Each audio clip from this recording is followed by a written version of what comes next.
Hello, my name is Ashley and I'm one of the organizers with Magnet, Media Advocates Giving National Equality to Trans, and I just wanted to remind people about the education rally that we are helping to organize on Friday, April 23rd from 8 to 10 at Village East Cinemas in New York City.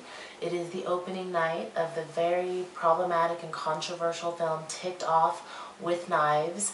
And I'm sure that many of you know that there is a boycott group. GLAAD has also wrote an analysis and a petition to have Tribeca remove the film, which unfortunately Tribeca did not.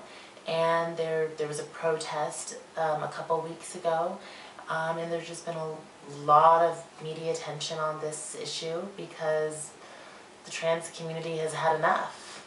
Enough is enough. And there's many issues with this film, including the content.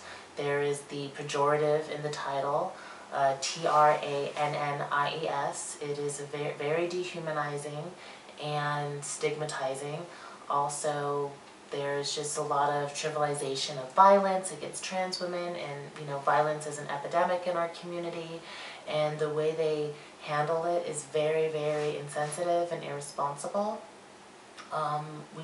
Another thing is that a lot of people do feel that this film is dangerous propaganda, meaning that it sends the false impression that trans women are unauthentic in their identities and in fact are not women, but are really gay men in drag. And that is basically that's the religious rights campaign against us. They have this "Do you want men in dresses teaching your children" campaign. So this film, which was made by a gay man, is sending the exact same propaganda as our enemies.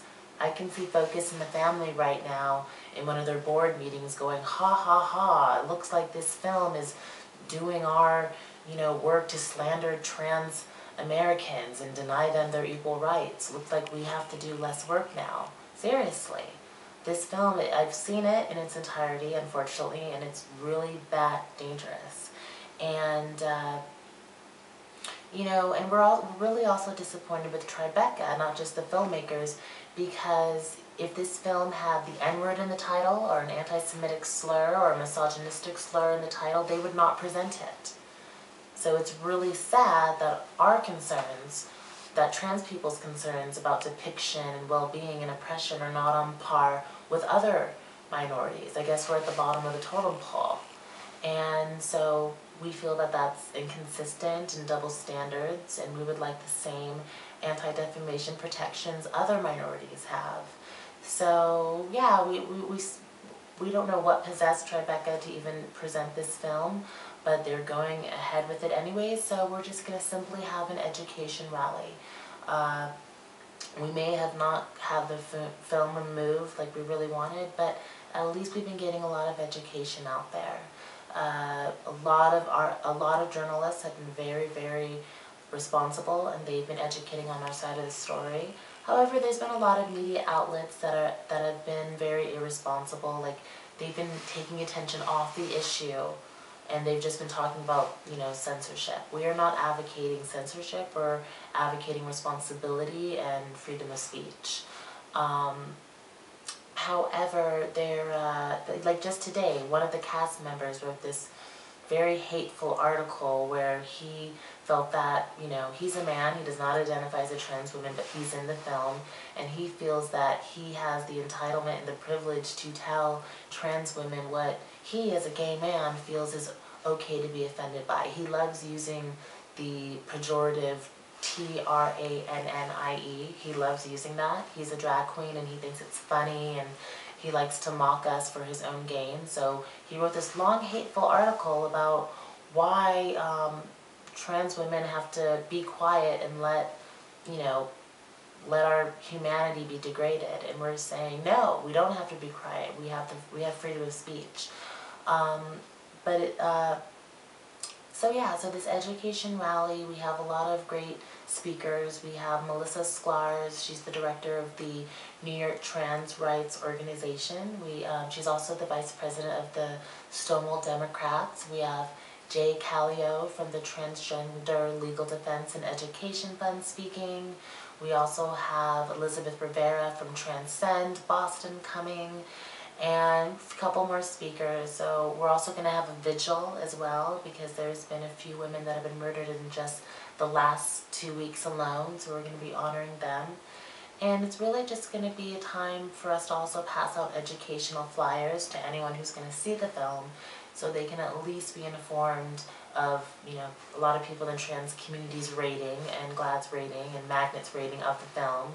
It's just appropriate for people to at least know what they're getting into before they see that film. So yeah, I'm actually personally really excited and hopeful, because I would never call this film a blessing in disguise, because the content of the film is extremely dangerous and has not really been addressed by the filmmaker yet. He's addressed the trailer, and he's addressed the pejorative. Slightly he's addressed the pejorative, but he has not even really addressed our concerns about the content with the propaganda that invalidates trans women's identities. He hasn't really addressed that. So I won't call it a blessing in disguise, the film, but what I will say is that it seems that a lot of trans organizations have really spun this onto a positive platform to educate. So many journalists have been calling, trying to understand what is going on, so people are becoming informed, which is a really, really good thing. And and a lot of people are like, oh, it's just a movie, and we're saying, no, it's not a movie. It is stigma. It is dangerous. We're not laughing. Seriously, dude, we're not laughing. We are crying, we are pleading, we are scared, we are oppressed, we are marginalized. We are trying to create some discussion here, and we really appreciate the people who are receptive to the discussion that we're trying to start. But some people are saying some very, very insensitive things, and but that's okay, because we really do know that the trans community is going to be on the right side of history on this one. I think people are going to look back in 10 or 15 years and be like, oh wow, I can't believe that film was accepted into Tribeca. If you are a gay or lesbian person watching this, maybe to help you understand, there was a film a few decades ago that was made called Cruising. It was made by a straight studio, and it really depicted a lot of gay men in a very, very unsatisfactory, very undesirable light. And a lot of gay men protested, and I applaud them for protesting. And if a film like that was to be made today, I would be right there protesting with them. So we're really asking for our gay brothers to protest with us, and understand that this film is just as offensive as Cruising was to them.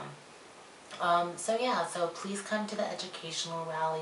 Please, we really do believe that this is a very, very teachable moment, and that things can only get better from here. We really, truly do believe that.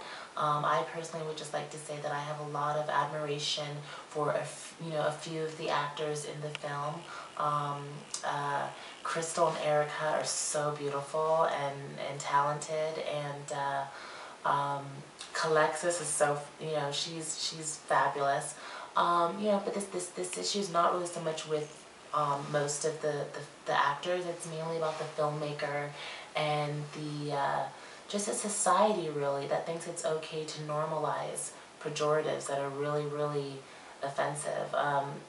Much props to the CW network, who edited out the T word out of their film High Society. If a straight studio like the CW can understand our plight, we really would also appreciate our gay and lesbian brothers and sisters to also understand our plight, because there's less positive and humanizing depictions of trans women on TV than there is of gay and lesbian men and women. We're definitely more oppressed in society and in TV and film than most people in our community. So yeah, I really do see a lot of positive conversations going on, and yeah, so I hope to see you tomorrow. Keep on exercising your freedom of speech.